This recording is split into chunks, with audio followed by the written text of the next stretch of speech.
세상이 교회를 모독합니다. 기독교인이 가장 많이 읽은 책은 로마서가 아닐까 합니다. 구원론의 교리로도 가장 많이 인용합니다. 그런데 로마서 전체의 의미에서 보면 한참 떨어진 주장을 하는 사례가 비일비재하다는 것입니다. 일부 구절만 강조하기 때문입니다.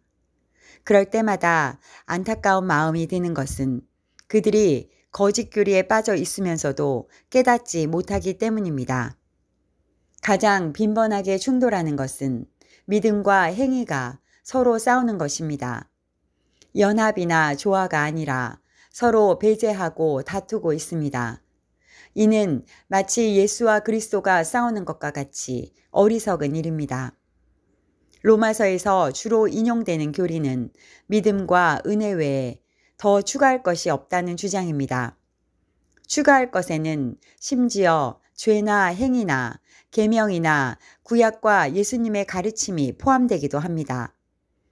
모든 선한 행실까지 포함시켜 역겨워하는 율법의 범주로 몰아 폐기시켰습니다. 이런 주장은 바울이 로마서를 쓸 때 마음에 기대했던 것도 아니고 결과를 예상한 것도 아닙니다. 그가 행위로서의 모종의 무용론을 주장했다면 그것은 할례 때문이었습니다. 바울이 로마서에서 믿음과 은혜를 강조한 만큼 죄와 육체의 정욕에서 떠나는 실천적 삶도 강조했습니다.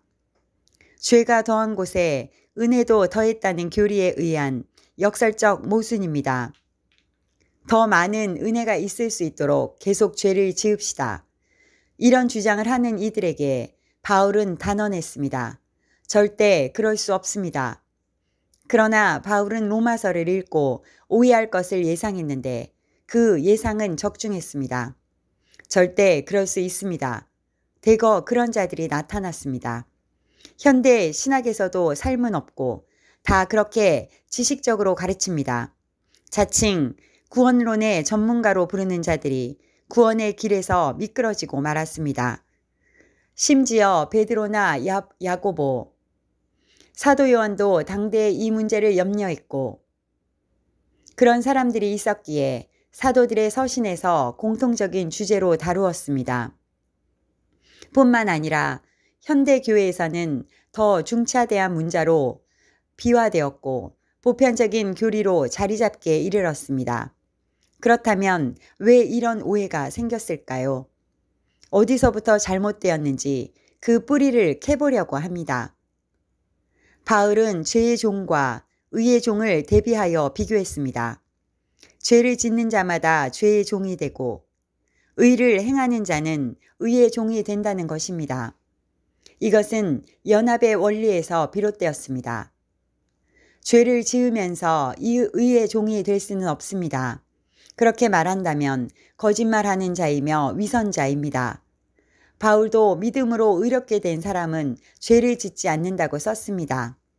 죄는 불법이며 죄의 결과는 사망이기 때문입니다. 의인은 없나니 하나도 없습니다. 내 안에 나의 옛 방식은 선하지 않는 것이 사실입니다. 바울이 주장한 것은 옛 자아가 죽어 새롭게 된 사람은 죄에서 해방되고 죄에 대해 죽었으며 죄를 짓지 않는다는 것입니다. 성령으로 거듭난 사람은 새로운 피조물이 되고 새로운 방식에 따라 살아가기 때문에 죄에서 떠나게 됩니다. 계속 죄를 지으면서도 은혜를 강조하는 것은 모순이자 주님의 뜻을 왜곡하는 것입니다. 죄를 지어도 괜찮다고 안심시키는 말을 하고 교리로 가르치는 교사들이 있습니다. 이런 오해들이 왜 생겼습니까? 기본 조건을 충족하지 않고 결과만 취하려고 했기 때문입니다. 로마서의 기본 조건은 이것입니다. 1. 그리스도와 연합한 사람은 죄를 짓지 않습니다. 2. 십자가의 옛 본성이 죽은 사람은 죄에 대해서도 죽어야 합니다. 3. 성령으로 거듭난 신자는 성령의 능력으로 하나님의 뜻을 따라 살아갑니다.